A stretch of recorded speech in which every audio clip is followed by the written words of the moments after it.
Bulletin की शुरुआत करेंगे बिहार के लोगों को और यहां के आने वाले अंतर्राष्ट्रीय पर्यटकों के लिए एक बेहद शानदार खबर है। अब गयाजी से थाईलैंड की राजधानी बैंकॉक जाने के लिए यात्रियों को दिल्ली या कोलकाता के चक्कर नहीं काटने पड़ेंगे। मुख्यमंत्री सम्राट चौधरी की अध्यक्षता में हुई राज्य कैबिनेट की अहम बैठक में गया से बैंकॉक के लिए सीधी नॉन स्टॉप हवाई सेवा शुरू करने के प्रस्ताव को मंजूरी दे दी गई है। इस उच्च स्तरीय बैठक में सम्राट सरकार ने कुल 13 बड़े एजेंडों पर अपनी मोहर लगाई, जिसमें पर्यटन, उद्योग, सीमा सुरक्षा और खेल जगत से जुड़े कई दूरगामी फैसले शामिल हैं। पहले बात सीधी उड़ान की करेंगे। फैसले के तहत अब गयाजी से बैंकॉक के लिए सीधी उड़ान का ऐलान किया गया है, जिससे इंडिगो एयरलाइंस ऑपरेट करेगी। वाइबिलिटी गैप फंडिंग यानी वीजीएफ के तहत इसे स्वीकृति दी गई है। इसके लिए एक साल में 10 करोड़ 40 लाख रुपए का खर्च होगा।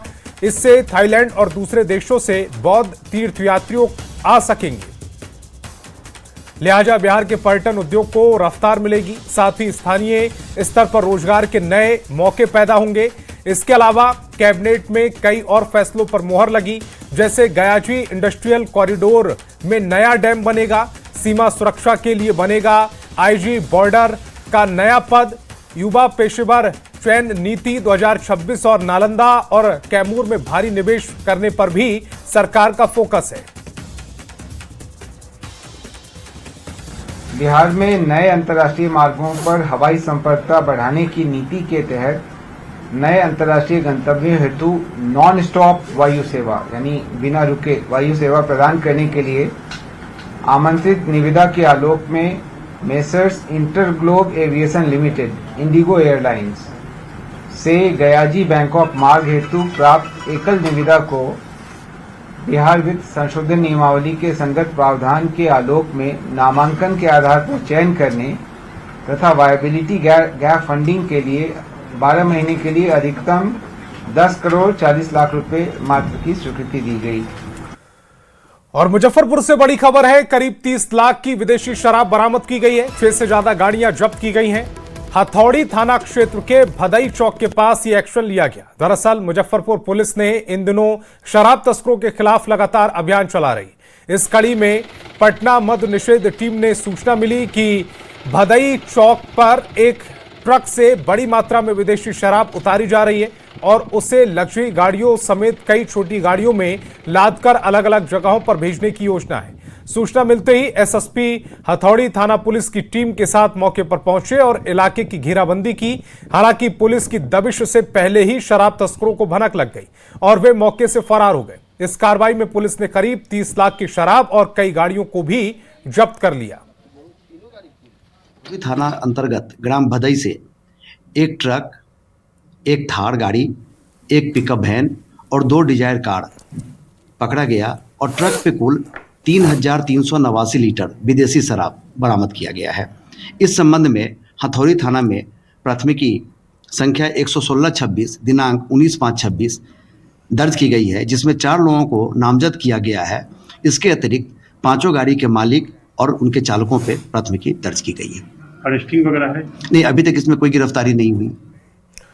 और मुजफ्फरपुर में न्यूज 18 की खबर का बड़ा असर हुआ, जहां मिठनपुरा स्थित बागेश्वरी मूक बधिर विद्यालय में बच्चों की पिटाई के मामले की जांच के लिए बाल अधिकार संरक्षण आयोग की टीम पहुंची। निरीक्षण के दौरान कई कमियां पाई गई हैं। बाल अधिकार संरक्षण आयोग की टीम ने मामले में स्वतः संज्ञान लेते हुए जांच शुरू कर दी। राकेश कुमार सिंह ने बताया कि स्कूल में कई जगहों पर खामियां मिली हैं। जांच के दौरान सामने आई अनियमितताओं के बाद फिलहाल स्कूल से कई बच्चों को संस्था की ओर से हटा दिया गया है।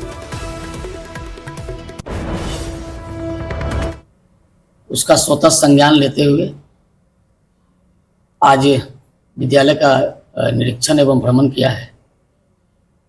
इसके पहले भी यहाँ के जिला प्रशासन में बैठे जो अधिकारी लोग हैं, वो लोग भी अपना भ्रमण और निरीक्षण किया है। प्रथम दृष्टया ये लगता है कि विद्यालय की जो आहारता होती है, यानी उसके चलाने के जो कायदे कानून होते हैं, उसको पूरा नहीं करता है।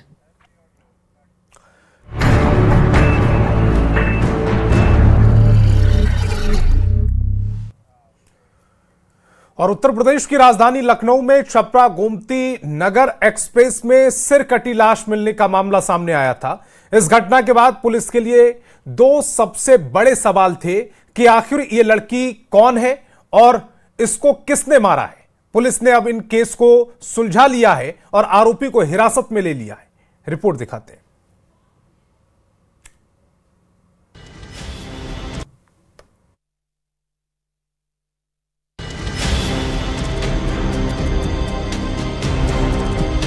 लखनऊ में गोमती नगर एक्सप्रेस ट्रेन में मिली सिरकटी लाश का पुलिस ने चौंकाने वाला खुलासा किया है।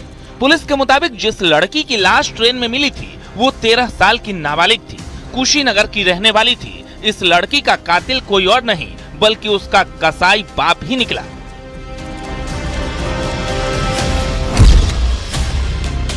सिरकटी लाश की हॉरर मिस्ट्री को पुलिस ने सुलझा लिया है। खुलासे में मामला हॉरर किलिंग का निकला। पुलिस के मुताबिक आरोपी बाप ने बेरहमी से अपनी बेटी को काट कर मार दिया और उसका धड़ एक बक्से में रखा और हाथ पैर बैग में रखकर छपरा गोमती नगर एक्सप्रेस में रख दिया था, जिसका सिर गायब था। बेटी का कसूर इतना था कि वो एक हिंदू युवक से बात करती थी जो उसके पिता को पसंद नहीं था, जिसके बाद मुस्लिम पिता ने नाराज होकर बेटी को ही मार डाला।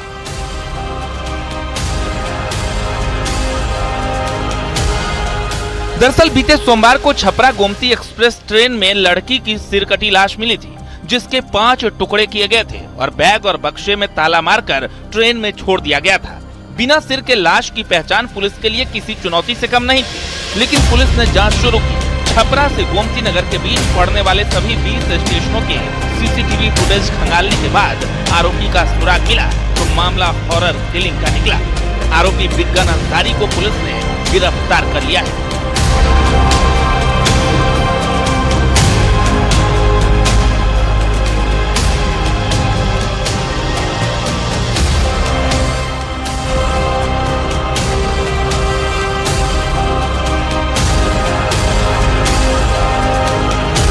Bureau report, news 18। और मधेपुरा से बड़ी खबर है। 1 साल की बच्ची की संदिग्ध मौत हो गई है। पिता ने अपने ही भाई पर आरोप लगाया है। चाचा, चाची और भतीजों पर हत्या का आरोप लगा है। बिहारीगंज क्षेत्र की यह पूरी घटना है।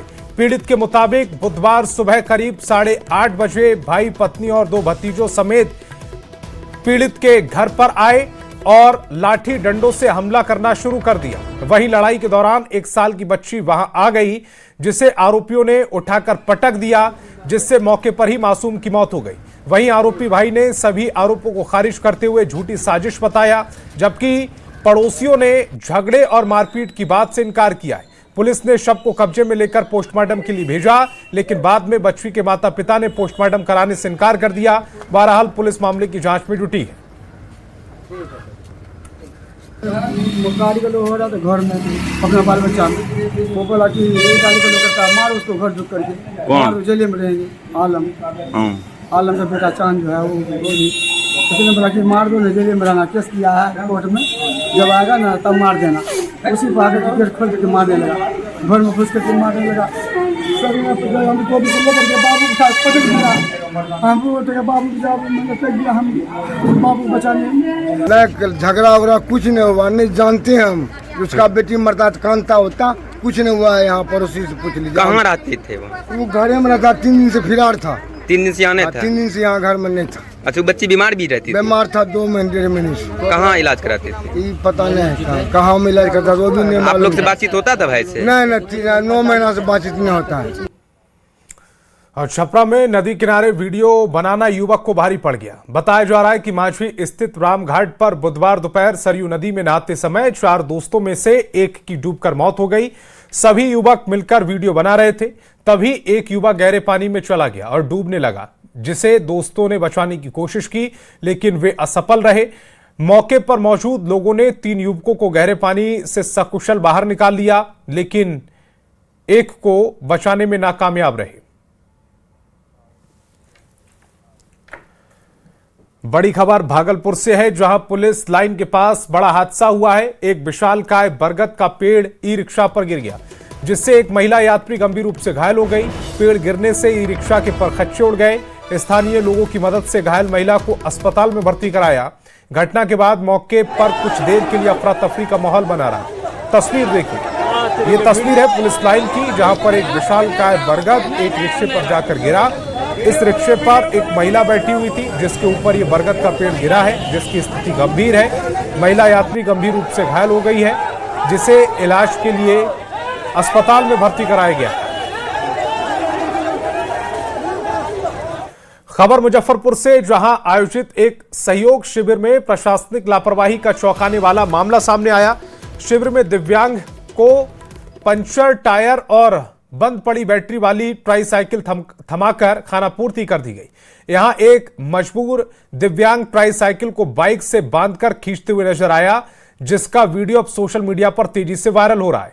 यह पूरा मामला मुजफ्फरपुर के बोचहां प्रखंड के नरमा पंचायत स्थित राम प्यारी उच्च विद्यालय परिसर का है। मंगलवार को सहयोग शिविर में अधिकारियों ने दिव्यांग सुरेंद्र कुमार को बैटरी चालित ट्राईसाइकिल सौंपी। चमचमाती दिखने वाली इस नई ट्राईसाइकिल को पाकर सुरेंद्र के चेहरे पर कुछ देर के लिए मुस्कान आ गई, लेकिन यह खुशी कुछ ही मिनट में गहरे दर्द और परेशानी में बदल गई। गाड़ी स्टार्ट नहीं हो रहा है। गाड़ी स्टार्ट नहीं हो, कब मिला है? आज मिला है। कहाँ मिला है ये गाड़ी? नरमा पंचायत में। नरमा पंचायत में क्या लगा है? नरमा पंचायत में सिविल लगा हुआ है। शिविर लगा हुआ है, इसमें शिविर में गाड़ी मिला है जी। तो गाड़ी में स्टार्ट नहीं हो रहा है, और कोई दिक्कत है? पता ना बैटरी में दिक्कत है कि स्टार्ट में कोई। ये सिर्फ दे दिए हैं, स्टार्ट करके कोई आदमी बताया उताया नहीं है, सिर्फ गाड़ी आपको सीधे दे दिया, कुछ नहीं बताया।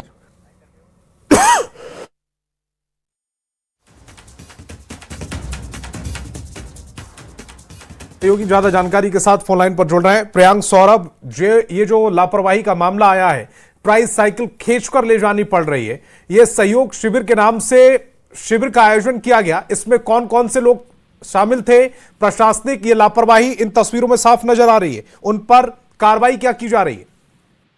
जी बिल्कुल, कहीं न कहीं ये घोर लापरवाही का ही मामला है। और इसमें जिस तरीके से एक दिव्यांग, यूं कहें तो मजाक किया गया कि उसे एक खराब ट्राईसाइकिल दी गई, जिसको वह चला भी नहीं सकता था, उसे टोचन करके ले जाया गया। और सबसे बड़ी बात है कि जो सहयोग शिविर लगाया गया था, उसमें वहां बोचहा के वीडियो प्रिया कुमारी भी थी, सीओ विश्वजीत सिंह भी थे, सीडीपीओ अनीता जायसवाल और कई अधिकारी मौजूद थे। और इस तरीके से कार्यक्रम हुआ जिसमें ये बताया गया कि लोगों का सहयोग होगा, लोगों के परेशानियों का। जब ये तस्वीरें न्यूज 18 बिहार झारखंड दिखा रहा है, बिहार का सबसे बड़ा चैनल, सबसे ज्यादा देखा जाने वाला चैनल, जब ये तस्वीरें इस समय न्यूज 18 बिहार झारखंड पर जा रही हैं, उसके बाद जो लापरवाह अधिकारी हैं जिन्होंने गलत ट्राईसाइकिल एक दिव्यांग को दे दी, एक परेशान को दे दी, अब आगे कार्रवाई क्या होगी उन पर? जी, इस पर हमने अधिकारियों से बात करने की भी कोशिश की है, लेकिन विशेष अभी इस पर कोई भी अधिकारी कुछ भी बताने से वरीय अधिकारी, क्योंकि उनके संज्ञान में अब तक यह मामला नहीं गया था। लेकिन अब उम्मीद है कि इस मामले में अब कार्रवाई, उम्मीद है इस पूरे मामले पर कार्रवाई होगी। और ये जो मजाक किया गया है एक दिव्यांग के साथ खराब ट्राईसाइकिल देखकर, इस पूरे मामले में अब देखना होगा कि एक्शन क्या होता है। प्रियांक सौरभ, आप हमारे साथ जुड़े, आपका बहुत बहुत शुक्रिया। और अब आपको एनकाउंटर के खौफ की ऐसी तस्वीर दिखाते हैं जिससे देखकर आप भी हैरान रह जाएंगे। खबर भागलपुर के सुल्तानगंज थाना क्षेत्र की है, जहां बिहार पुलिस के ऑपरेशन लंगड़ा से खौफजदा अपराधी ने अपना हथियार गंगा में विसर्जित कर दिया, यानी कि बहा दिया। गनगनिया का ये कुख्यात कैलाश मंडल हथियार को गंगा में विसर्जित कर सादगीपूर्ण जीवन जीने की कस्में खा रहा है। बताया जा रहा है कि कैलाश मंडल कुछ दिन पहले ही जेल से छूटकर बाहर निकला। इस पर हत्या, रंगदारी जैसे गंभीर मामले दर्ज हैं। अब एनकाउंटर के डर से इस कुख्यात अपराधी ने हथियार को गंगा में बहा दिया है, गंगा मैया के हवाले कर दिया और सादगी भरा जीवन जीने की कस्में खा रहा है। ये हथियार जो है न कि कुमार मंडल, पिता बिंदेश्वरी मंडल, दादा जट्टन मंडल, मैं आज से ये हथियार जो है न कि गंगा में समर्पित कर रहा हूँ। आज दिन के बाद हथियार हाथ में नहीं लेंगे और बाकी जो है न कि भगवान के भरोसे चलेंगे। वीडियो बनाना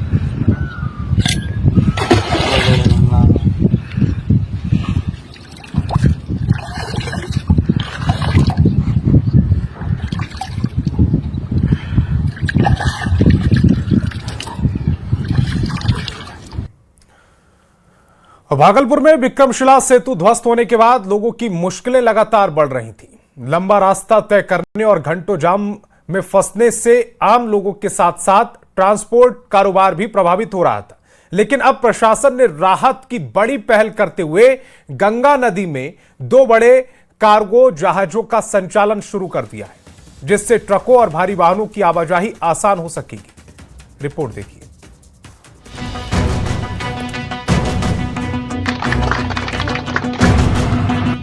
भागलपुर के लाइफलाइन कहे जाने वाले विक्रमशिला सेतु के ध्वस्त होने के बाद जो संकट खड़ा हुआ था, प्रशासन ने उसका एक बड़ा और हाईटेक समाधान ढूंढ निकाला है। गंगा की लहरों पर अब गाड़ियां तैरेंगी और जाम के उस झाम से मुक्ति मिलेगी, जिसने पिछले कुछ दिनों से लोगों की रफ्तार रोक रखी थी।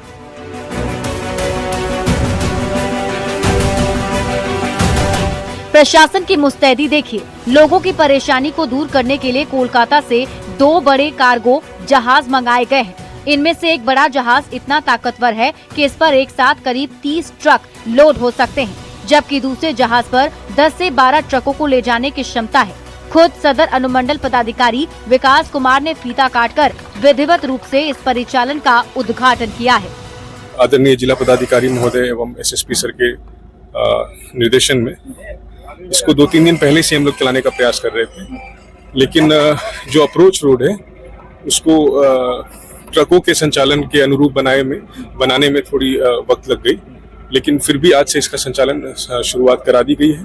वाहन चालकों की जेब का ख्याल रखते हुए प्रशासन ने गाड़ियों के हिसाब से किराया तय किया है, जिसका न्यूनतम किराया 700 रुपए से शुरू होकर अधिकतम 5000 रुपए के बीच रखा गया है। लेकिन सबसे बड़ी राहत किराए की नहीं बल्कि समय और दूरी की है।